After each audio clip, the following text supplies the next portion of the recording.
Good afternoon. Today's lesson is on the product rule for exponents. So let's quickly review what an exponent is. Remember, an exponent is if I have, and I'm going to use the variable x this time, if I have some number and I raise it to the third exponent, that means I'm taking that number and I'm multiplying it by itself 3 times, x times x times x.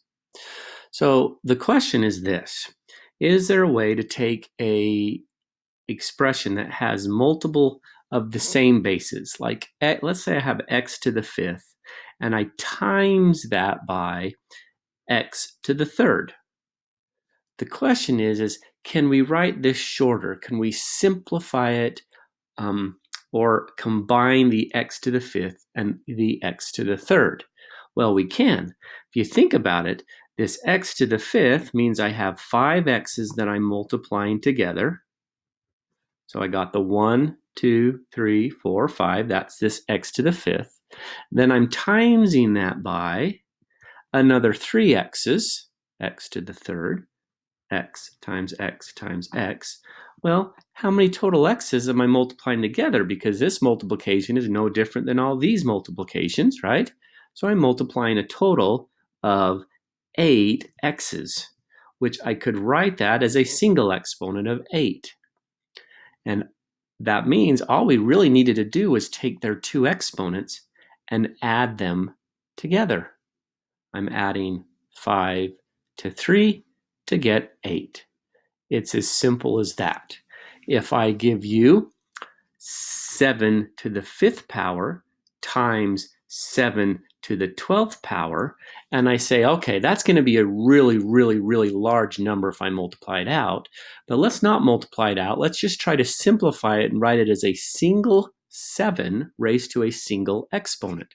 Well, we know that they're all 7s, so I write a base of 7, and then I have 5 7s that I'm multiplying here, 12 7s here. Well, 5 and 12 add up to a total of 17 total 7s that I'm multiplying together.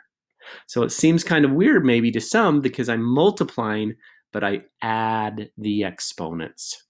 Now that only works if the bases are the same.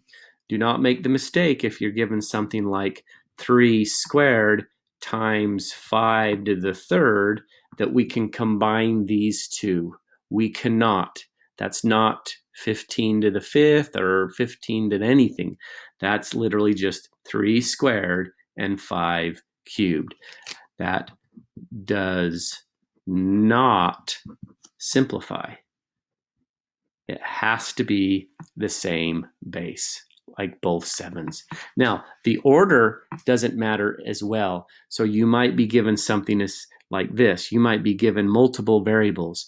Remember, I can use any letter for a variable, so I could give you a to the 4th times b to the 3rd, which I cannot combine those. But wonder if I was multiplying by some more, another a to the 7th, and a c to the 3rd, and a b to the 9th, and maybe another a to the 6th, okay? Remember that in multiplication, we can rearrange. I can bring those 3 a's together. I can bring the a to the 4th times the a to the 7th times the a to the 6th all together. I can also do that with the b's. I can bring these b's together.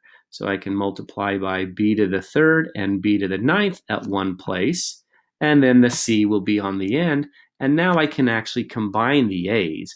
I have 4 and another 7 and another 6, so that means the number of a's I'm multiplying together would be a total of 17. If I add 4 plus 7 plus 6, it's 17. Same thing here. I can multiply the b's together, and that means I'm multiplying a total of 12 b's together because I have 3 that I'm multiplying here and 9 here, and then I have a c to the 3rd.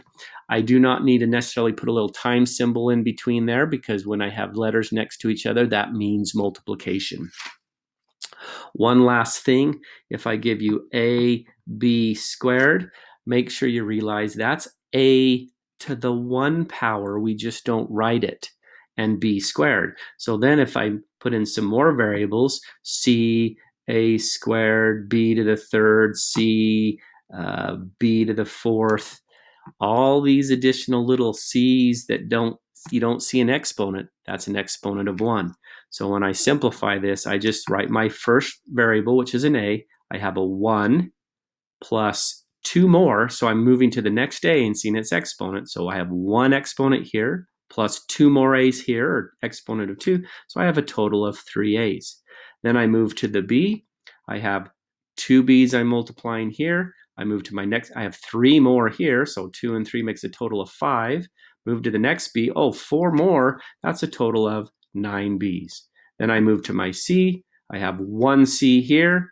I have 1 c here. That's a total of 2 c's. And there's my simplified form. If you have questions, please bring them to class.